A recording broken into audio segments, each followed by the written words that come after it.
Corruption is so bad in Nigeria that you cannot defend anybody and you cannot trust anybody. Corruption is not about embezzling money. Selfish interest is also corruption. When you have a selfish interest against your nation, it's corruption. That doesn't change the Nigerian in us. Are you hearing me?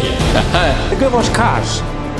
And when they gave us cars, I refused it. Otherwise, I won't get a house in Bodija Estate. What's the problem with the Southerner becoming the chairman of Nigeria? I don't know. We have problems. My brother, your guess is as good as mine. I've always been asking this question. Are you saying that government is not doing well in regards to the policy? No, they are doing very well. There's no way we can look at women and children issues without even looking at discussing with the men. Tackles only on OSBC.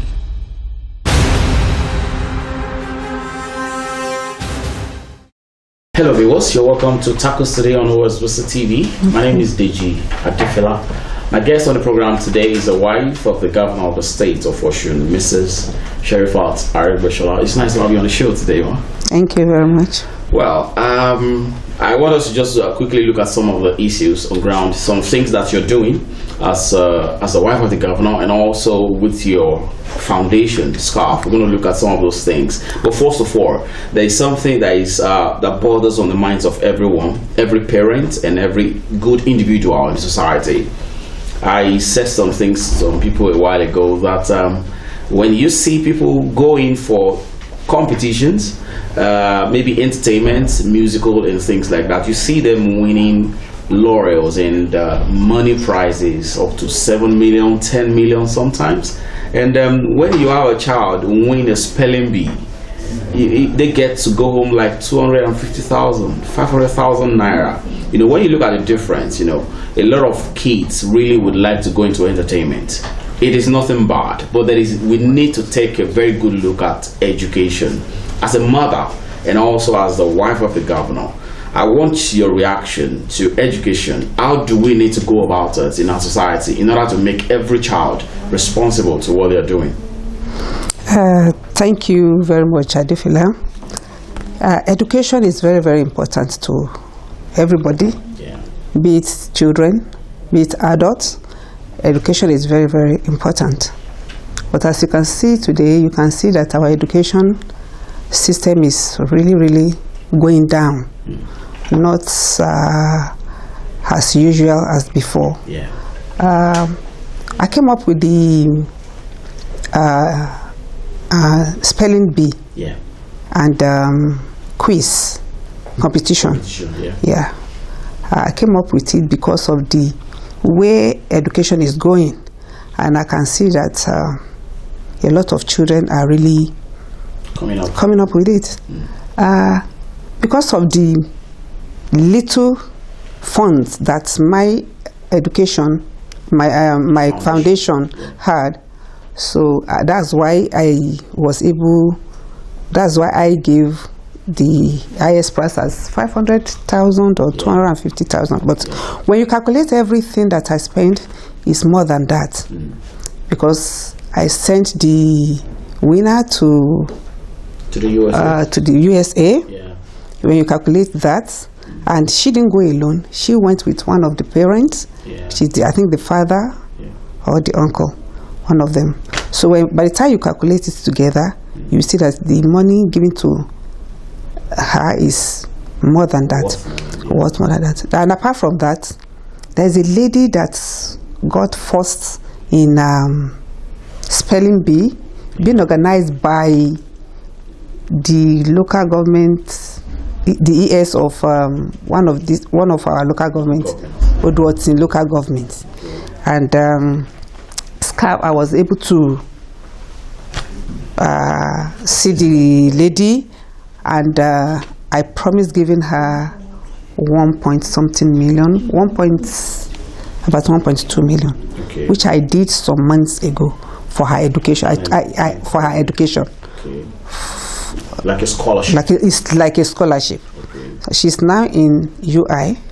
Wow. Yeah, she's now in UI, and I've paid her. Yes, I told her that I'm going to give her the money if she gets admission to university. And she got it. And she got admission, and I gave her the 1 point something. Interestingly, the two of them that you're sponsoring, they are girls. They are girls, yeah. And right now, the position of the girls seems to be making a substance in the society. And still talking about the girl thing, you look at, when you look into the news in recent times, you will suddenly hear news that, okay, 50-year-old man rapes a 10-year-old girl. And all of that happening around, you know, with your position as a mother, and what do you think we need to do in order to sensitize people and probably raise our level of advocacy in this regard? What should parents do? What should the children do? What should society do in order to stop this anomaly? It is an anomaly to be having rape all around. Thank you, DG. The answer is simple. We need to sensitize our people. We need to call the stakeholders. What I mean by stakeholders is the urbans, the traditional rulers, the market women, the teachers, even the parents, especially the parents. We need to call them to a meeting. Okay. Get them together, sensitize them. Are you doing that already? That is the next step.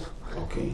After the meeting we had some times ago. Okay. Yeah, the next step is having those things together. We need to do a work. We need to go to the to the state assembly, talk to the speaker about all this. It is a very bad habit. It is an habit. A man of 50, a man of 30, raping a girl of 12. It is even 6'5". It is an habit that is bad, and what is bad is bad. So what we need to do is just sensitization. We need to sensitize them. We need to talk to we need to talk to our girls too. Let me tell you, we really the way our girls today dress also causes this type of problem, which we need to tackle. Indecent dressing. Indecent dressing. We need to talk to the religious leaders. They need to talk to people. To me, and we need to talk to the parents too. Yeah. The mothers, not the father, the mothers. Because the way you dress. Fathers buy those terrible dresses. Not only mothers, man. I know some fathers go and buy just anything for their daughters. Because they are seeing their wife wearing that type of clothes. If the wife is not wearing it, definitely the daughter will not be wearing such clothes. You understand? So I blame the mothers more than the fathers. Yeah. If a mother dresses well, definitely your daughter will look after you. So if the mothers don't dress well, definitely the lady will think, the girls too will think they are doing the right thing. So we need real sensitization, and we need to talk to the media too. Yeah, because that's the most important thing. The media needs to help us in this way. Well, because if you look at this issue of rape, sometimes I feel it is not all about indecent dressing. Okay. Because when you hear a man rapes a 5-year-old girl, what does a 5-year-old girl wears that attracts a man? I think some men are sick. That is what I said. That the men, it is a problem. It's a problem. It's a insecurity problem to the men. Yeah. I was telling some people sometimes ago that there is this man who thinks that because he's not handsome, because of that, he started, raping the most beautiful around him. Do you understand? Yes. I think it's complex. Well, I want to so quickly look at this. Recently, you hosted a lot of people, some wives of governors all around the state Nigeria. You're doing something on female genital mutilation. This is something, it's endemic in some places, some parts of Nigeria. Right now, you're doing it. The program was hosted in Osun, but I tell you, people need to know in all those local places. you have already made a lot of noise about it in the state capital. But how do you intend to go down into the grassroots so that people can get to do this thing? It is something that shouldn't be done. What are you doing? Thank you very much. Right now, what we did is hosting the 6 wives of the governors of affected areas. The most affected areas, which Osun, according to reports, Osun is the highest in the southwest. So, and that is why we did the high level FGM meeting. Yes, this is just the meeting. The real program is really going to take place next year, early next year. And we are going to, as I've said for the rape, we are going to sensitize, we are going to hold meetings with the stakeholders, we are going to talk more about it. We are going to go to local government area, the 30 local government area, and the LGA area office in Mudakeke. It's going to be a very big, elaborate sensitization. We are going to walk on the streets, let people know that what FGM is all about is not good for us at all. It's not good for women at all. These are, according to record, out of every 4 women of between the age of 1 to 15, out of every 4, 1 is affected. Wow. Which is really, really bad. It is bad in the sense that is affecting the ladies, is giving them infection, is giving them, apart from infection, it leads to infertility in future. Because we are just looking at it and then we are just hearing it, but when they demonstrate to you what it's all about, you will see that actually a lot of women have, been fallen victim. According to the governor, that's my husband, said out of all of us that we are sitting at that meeting, that he is very sure that 85% of us there has been affected, which is true. Wow. Which is true. So we are really, really going to talk about it, go to the local government, see that they stop FGM is that under the umbrella of SCARF or as the governor's wife? It is going to be under SCARF. Under SCARF, okay. But I will need the state to partner with me. Okay. If they can. If not, the state should be able to partner with you.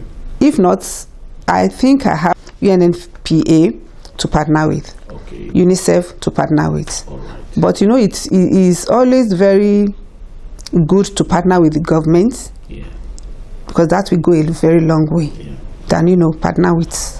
It widens the scope of what you're doing. Okay, well, madam, before we move on, still talking about female, because you're a woman, so that's why we centered around it. Recently, ministers was warning in Nigeria, and we have about just 6 females amongst them. 6. What's your position to that? 36. DG, that's politics. That's politics. Normally, I don't like talking about politics, but that notwithstanding, I don't think the Mr. President is doing bad about it. To be frank with you, those 6, I'm very sure, by God's grace, they are going to be representing women very, very well. But when you look at it, that they are just 6 compared to what it used to be, I think if only 2 women can do better than 1,000 women in the past, I think I would prefer to take the only 2.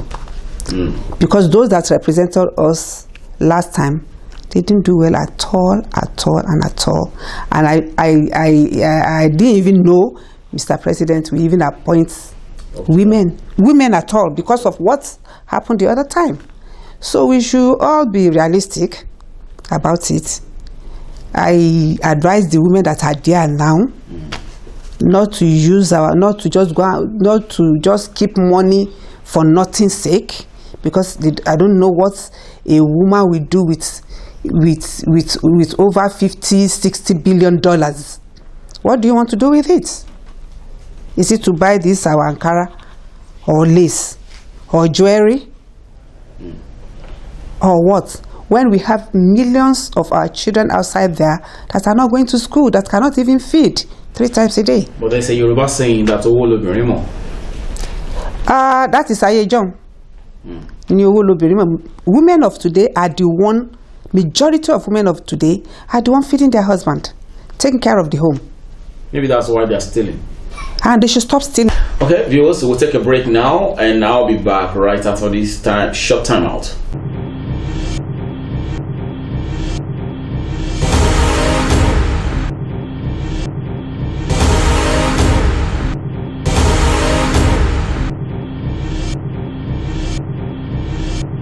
You're welcome back to Tackles. I'm still very much with the wife of the governor of the state of Osun, Mrs. Sherifat Aregbesola. Okay, madam, I want us to just quickly talk some things around Osun state right now. There is no doubt that presently in the state of Osun, things are a bit easy, if I should put it that way. And I know a lot of people are making noise, a lot of things are happening around, which is very realistic, you know. But at this time of trial, if I should put it that way, what does it mean, or how does it mean to be Mrs. Aregbesola? Thank you very much. In the country as a whole, even Mr. President sometimes ago, maybe like 2 months ago, he said to the media that the country is broke. But as a wife to somebody who is the head of a state, it is really, really challenging. Knowing knowing that it is not easy to pay salary. First and foremost, I'm not happy because I can imagine, you know, working and then not getting my salary at the end of the month. What will the children at home feed on? What is the wife going to feed on, or the husband? What is the family or those that are dependents to these workers? What are they going to feed on? But when you look at everything together, you see that it is not an easy task, and it's not that I'm trying to cover up the governor, but it is not his wish. He's not happy. When you look at him very well, you see that this is not the same Rauf Aregbesola that was that came in that was sometimes ago. That is still, it's not the same man. We feel it at home. We pray seriously, and I thank God I have some people who are even workers that pray with me too. We pray for him, we pray for the state, we pray for the nation. And I think the only thing that I can say is just to continue to pray. And the people of Osun should just know that if there is money, a man who has been paying 13 months before will pay their salary. And I believe in God that by God's grace, He's going to pay their money. Thank you. There is this thing I've heard at several quarters, that because of the situation of things in the state, you avoid public function. Is it true? Okay. No, that's not because of what Situation of things. the situation. No. It's not because of the situation of things. Okay. It just happened. It's just a coincidental thing. Yeah. Thing. Okay, madam, I know you are a mother to so many people and they look up to you for so many things. Right now, even with the situation of things on ground in the state, the government keeps talking to people about paying their taxes. What's your response to that? And how do you want to encourage people to pay their taxes at this time? Taxes is paid everywhere, all over. And I think those that during my own, when I was young, there is this saying that whoever that is father is the first person to pay tax. They will use it to sing, and then everybody will dance among our. So which means those days, if they are paying taxes, there should not be any problem paying taxes here now. When you pay tax, they use it to develop the state, the community, the community, and your state. I don't see anything bad in paying tax. I don't see anything bad in it. Okay. Well, before we go on the program, I wanted to just quickly look at something that we are going through in Nigeria right now. Okay. Even the president came out to say that our dependence on oil, has to be reduced. Okay. We have depended on oil for a very long time yeah. ever since it was discovered in 1968 that we exported for the first time.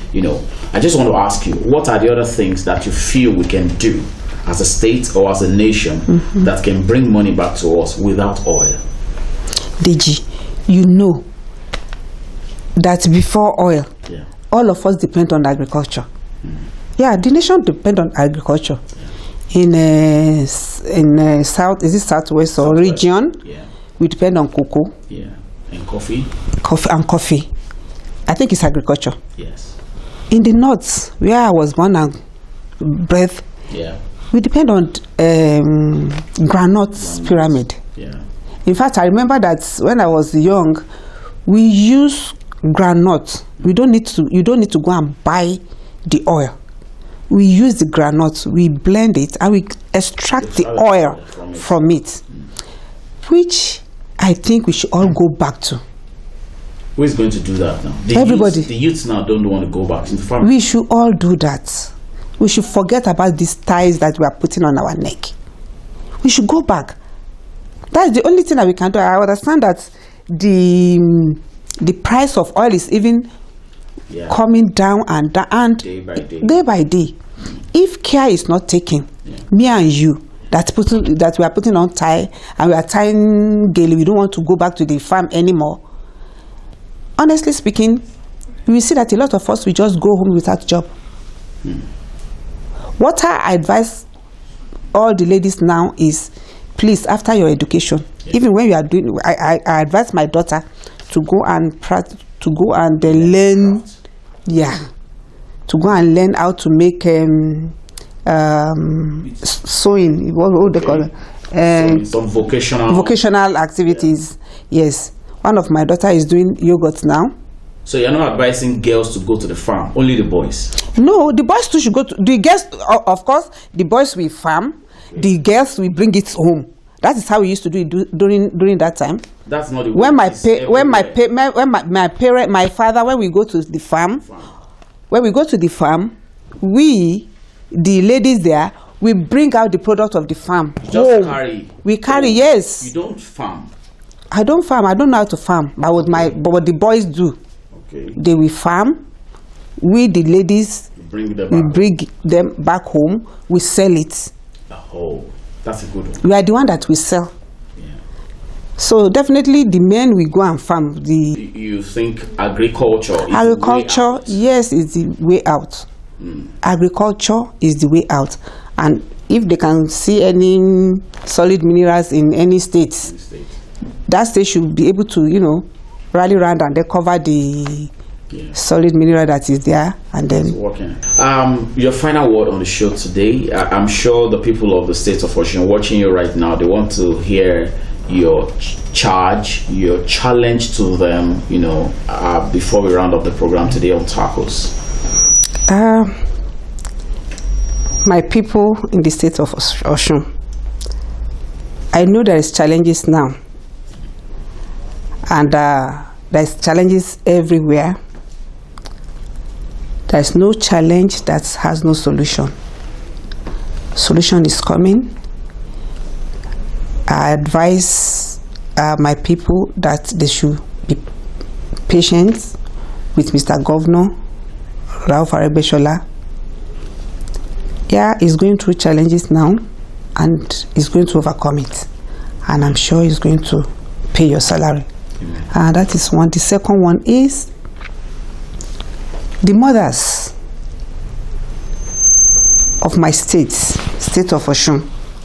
My advice is, whenever I go out in the morning, I see some children around 8:30, 9 o'clock roaming around the streets.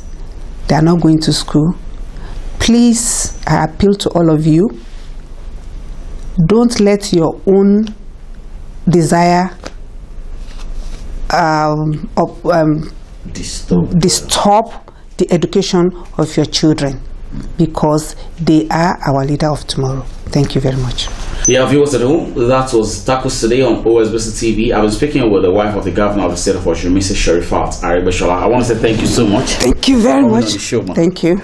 And until next time, when I shall come your way again, my name is Deji Adefila. Have a good time. God bless you.